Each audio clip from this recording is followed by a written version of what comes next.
sur ma chaîne.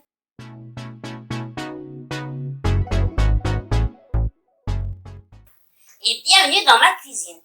Aujourd'hui, je vous propose 4 recettes salées et une recette sucrée automnale qui va vous réchauffer. L'automne est une saison idéale pour se régaler de petits plats chauds et réconfortants et de petits goûters succulents. Ces recettes sont très faciles à réaliser et nécessitent que très peu d'ingrédients. Donc, premièrement, je vais vous proposer une recette à base d'haricots. En fait, on va faire un chili qu'on va déposer sur une pomme de terre bien rôtie et on va y rajouter du cheddar, de la crème fraîche. Vous allez voir, cette recette est très très bonne. Je me suis régalée. Ça, c'est pour la première recette. Alors, elle n'a pas un nom particulier. Après, je vais vous proposer une salade d'automne. Parce qu'on a tendance à faire énormément de salades l'été. Mais il y a aussi de succulentes salades automnales. C'est ce que je vais vous proposer. En troisièmement, je vais vous proposer une tourte à la butternut chèvre. Et pour finir dans les recettes salées, la quatrième, ça sera des pâtes aussi butternut crème gorgonzola. Vous allez voir, un vrai régal. Et pour notre petite douceur, je vais vous proposer des muffins fourrés à la pomme cannelle fondante. Parfait pour le goûter, pour le petit déjeuner, pour accompagner un thé ou un café. Donc j'espère que ces recettes vont vous régaler. Comme d'habitude, n'oubliez pas avant toute chose de liker la vidéo, de vous abonner si ce n'est pas encore fait et laissez-moi un petit commentaire, vous me direz si les recettes vous tentent. Et puis, bien évidemment, si vous les reproduisiez, n'hésitez pas, taguez-moi sur mon Instagram, ça me fera super plaisir.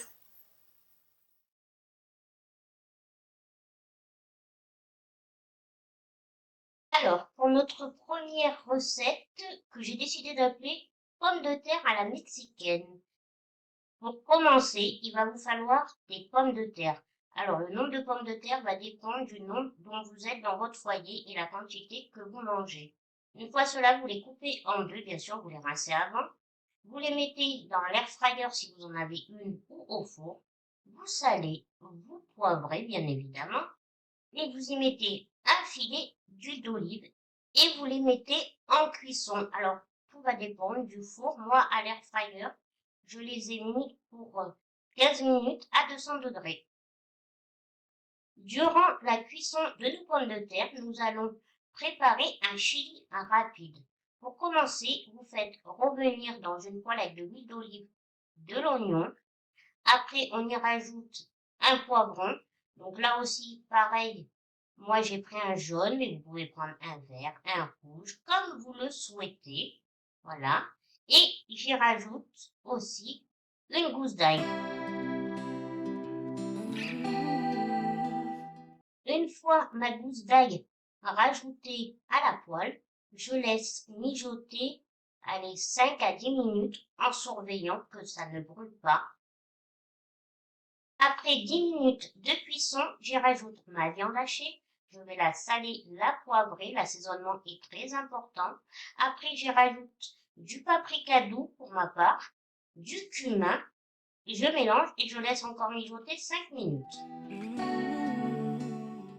Après les 5 minutes de cuisson, j'y rajoute mon coulis de tomates. Alors moi, je rajoute un morceau de sucre dans mes sauces tomates pour enlever cette acidité. Mais voilà, après, tout dépend, il y en a qui ne le mettent pas. J'y verse de l'eau pour détendre ma sauce. Je laisse encore cuire 5 minutes. À la fin, j'y rajoute mes haricots rouges. Encore 2 minutes de cuisson. Et notre chili rapide est prêt. Pour la présentation, rien de plus simple. Vous positionnez votre moitié de pomme de terre dans votre assiette. Vous l'écrasez dans sa peau. Après, vous y rajoutez votre chili rapide. Une fois que c'est fait, on y met du cheddar râpé qui va bien fondre, une bonne cuillère de crème fraîche et pour la décoration, quelques feuilles de persil frais. Il vous reste plus qu'à vous régaler.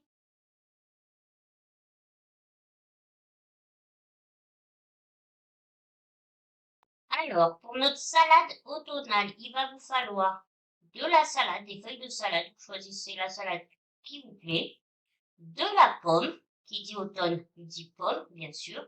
J'aime beaucoup moi la pomme dans les salades. En parallèle, j'ai fait revenir des tranches de bacon de dinde, juste à l'huile d'olive. Une fois qu'elles sont bien cuites, bien évidemment, je les mets dans mon assiette. Ah oui, avant j'ai rajouté de la bûche de chèvre. Le combo pomme et bûche de chèvre, essayez si vous n'avez jamais essayé, c'est super super bon. Donc voilà, les tranches de bacon que je vais bien sûr recouper parce que faire plus joliment. En parallèle, j'avais fait cuire un œuf dur. Donc vous pouvez soit le rajouter, soit pas le mettre, mais bon, j'ai fait cuire avant. Pour le côté croustillant, on y rajoute des noix de pécan ou vous savez des noix tout simplement. Alors pour la vinaigrette, il faut de la moutarde, j'ai mis 2 cuillères, un filet d'huile d'olive, du sirop d'agave, mais plutôt du sirop d'érable parce que j'en avais plus, un filet de vinaigre balsamique, du sel, du poivre, j'ai rajouté de la poudre d'oignon pour donner un petit goût supplémentaire et le tour est joué. Il vous reste plus qu'à vous régaler et à déguster le midi ou le soir.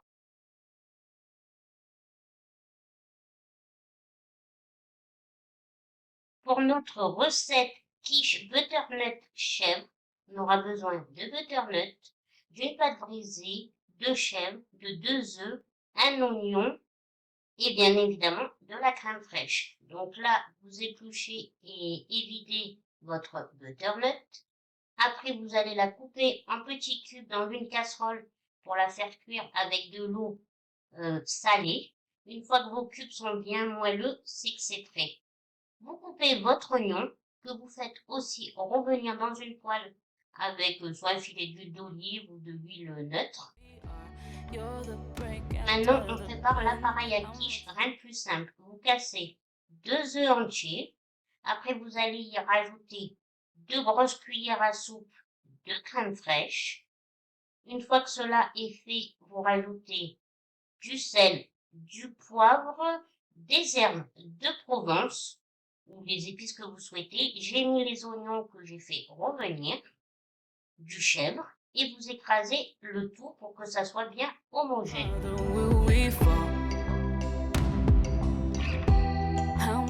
Une fois que notre appareil à quiche est prêt, il vous reste plus qu'à étaler votre pâte brisée dans un plat, de piquer la pâte, très important, d'y mettre vos cubes de butternut.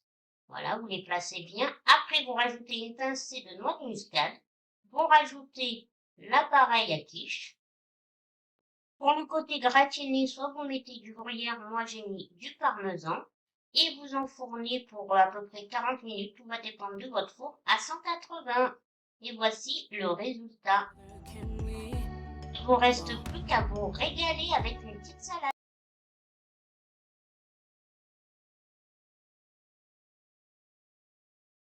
Alors, pour notre recette de pâte crémeuse butternut et gorgonzola, il va vous falloir une courge butternut que vous allez peler et pépiner et couper en cubes dans une poêle. Dans cette poêle, vous y mettez un filet d'huile d'olive, donc un nombre de butternut, tout dépend du nombre que vous êtes chez vous, 2 pâtes selon votre choix. Dans la poêle, vous y mettez du poivre, du sel. Après, vous allez écraser 2 gousses d'ail.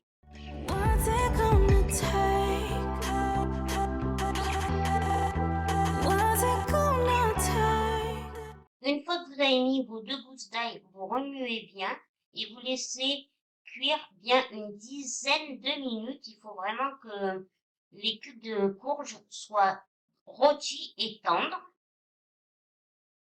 Une fois que vos morceaux de courge sont bien rôtis et tendres, vous y rajoutez le gorgonzola. Donc pareil, si plus ou moins selon vos goûts. Vous Vous mélangez bien pour que le gorgonzola fonde dans la poêle. Une fois que votre gorgonzola a bien fondu dans la poêle, vous rajoutez votre crème fraîche, vous remélangez et vous laissez encore mijoter bien 5 minutes le temps que la sauce s'épaississe. Une fois que votre sauce est prête, vous n'avez plus qu'à rajouter vos pâtes dans votre poêle. N'oubliez pas d'y verser un petit peu d'eau de cuisson. Bon, moi j'ai changé puisque ma poêle était trop petite.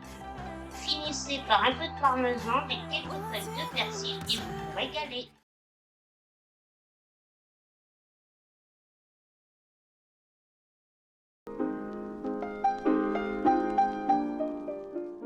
La confection de nos muffins à la compotée de pommes cannelle, il va nous falloir des pommes bien sûr, que vous épluchez, que vous coupez en petits morceaux dans une casserole. Après vous y mettez un trait de jus de citron pour pas qu'elle noircisse. On y met du sucre, de la cannelle bien évidemment, et on met le tout au feu avec un fond d'eau à petite ébullition et on laisse compoter. En ce temps, on prépare la pâte à muffins. Donc, vous mettez du sucre, un œuf, on mélange. Après, on va y mettre du beurre qu'on aura fait fondre un petit peu au micro-ondes. Pour que oui, soit fondu, c'est toujours mieux. Donc, sachez que la recette, la base, vous la trouvez sur Internet. Donc, je vous la mettrai en lien de toute manière. Mais c'est une base, toute base pour tout muffin, en fait. Et après, vous mettez ce que vous souhaitez. On y incorpore de la farine en 2 étapes, très important, pas qu'il y ait de grumeaux, voilà. Après, on va y mettre bien de la levure. On finit par y mettre du lait. Et puis pour terminer, on finit avec un peu de sirop d'érable. Une fois que notre compotée de pommes est terminée, on la réserve dans un bol. Et puis, on passe au montage. Donc, on met des petites caissettes. On met d'abord un peu de pâte en bas. Après, au milieu, on met la compotée de pommes. Et on remet de la pâte à muffins sur le dessus.